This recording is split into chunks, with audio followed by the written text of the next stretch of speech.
Welcome to Tell the People with Sunny and W1, a news source that's here to inform you about the latest happenings in the political and social spheres.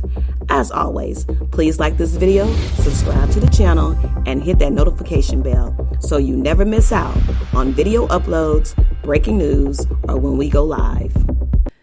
TikTok users wasted no time dissecting Senator Britt's dramatic performance during her Republican response to President Biden's 2024 State of the Union address. As if things could get worse for Britt, Tommy Tuberville has now come out and said that her performance was good and she was picked as a housewife. Britt is not a housewife. She's a United States Senator. She worked for Senator Shelby. She is the first woman ever to be elected to the Senate from the state of Alabama. But to them, she is a performative housewife. You want us to believe that this party supports women in the workplace and women in politics. They put you in a kitchen to give the Republican rebuttal to a State of the Union address in front of the entire country from a kitchen. What's crazy is I know a lot of people that knew you growing up, Katie, a lot of people that danced with you. You weren't always like this. I don't know what you were, but according to people who know you, you damn sure weren't a trad wife, Handmaid's Tale remake. I guess I kind of thought of you as like a Caitlin Collins, who we know is conservative. I mean, we were raised in Alabama. We all have some conservative values in us. But those of us who can think for ourselves could see right through you. You're the youngest woman ever elected to the United States Senate. And instead of boasting about that as an accomplishment for yourself, you let them make you use it as a dig at Joe Biden from your kitchen. You said Joe Biden's out of touch. You think the border is the biggest issue for women in Alabama. Bless your heart. You are out of touch. Spare us the theatrics. We all know that you helped write that border bill, and it was a great bill. You know that. You could have used that as a huge resume builder. Instead, you fell in line behind Donald Trump and traded in all of your hard work for a man who only endorsed you because Mo Brooks made the tragic mistake of telling his supporters that we needed to move past 2020. That's all it took for Trump to pull his endorsement from Mo Brooks and give it to you. And you think he's going to support you forever. You also had the nerve to call Joe Biden divisive. The guy who said things like, I don't care if you live in a blue state or a red state. The guy who used the phrase all Americans dozens of times in his speeches. That guy is more divisive than the guy who said that we need to root out all of the evil Democrats and liberals. That's half the country, Katie. That's people like me, your constituent. That is divisive. You think that the Democratic Party is more divisive than the party that says if our guy doesn't win, we're going to start a civil war, secede? I've heard Democrats make a lot of claims about what will happen if Biden loses and Trump wins, but attacking their own government has never been one of them. The biggest concern is the fact that our allies in Europe are terrified of a second Trump term. Not our adversaries. They're pulling for it. Sweden just joined NATO. Sweden! Because they're terrified that Trump will win again and let Putin march his way through Europe. That will mean boots on the ground for American citizens. And the way you tried to imply that Joe Biden was not cognitively there, after we all just watched him give a near impeccable State of the Union address,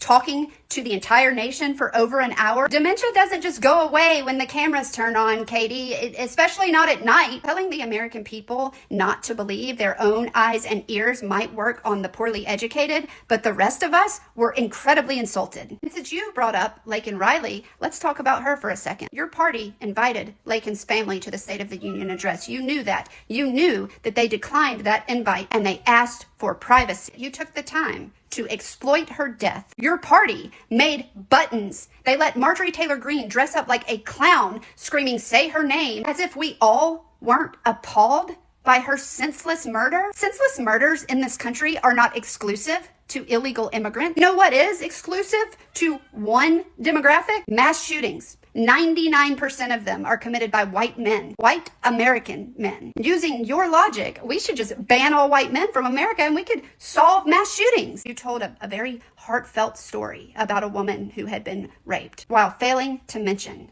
that you are supporting a rapist for president and failing to mention that the woman you were so compassionate towards, you would force that woman to carry her rapist baby. You said that your party wants to protect IVF. Did you listen to the Senate hearings in Alabama? You didn't, because it was very clear that the men in our government are not okay with IVF existing as it does currently. In fact, one of them called it a silent Holocaust. Their solution to this is to only create embryos that will be implanted. Katie, what is the point of IVF if you can't rule out the genetic conditions that caused the infertility to begin with? If you believe life begins at conception, you do not support IVF, period. And it wasn't just Democrats who thought that your speech was appalling. Your own party torched you. Let's look at what the guys you're working for said about you. Should have been tucking your kids into bed. Women hate other women. What women want and are attracted to is a strong, masculine, authoritative man. Steve Deese, conservative podcaster, said, I cannot believe it's real. It's the worst and most cringe political performance I've seen. George here said, we could have had Josh Hawley, Tuberville, Vance. Anyone could have done a much better job. Competence over pretty next time, please. Charlie Kirk thinks that you should smile more. You're a sweet mom in person. I'm not gonna lie, some of these are pretty harsh. I mean, based on your performance last night, can you blame them for saying stuff like this? I just don't get it, Katie. On behalf of women in Alabama, you embarrassed all of us last night when you let them put you in a kitchen. Republicans have never supported women, and they never will. They put you right where they think you belong. And when you sell your soul to the devil, you're gonna get burnt. Her attempt with young Americans seemed to miss the mark. Please remember to share your thoughts with us. And as always, like this video, subscribe to the channel, hit that notification bell, and thank you for watching.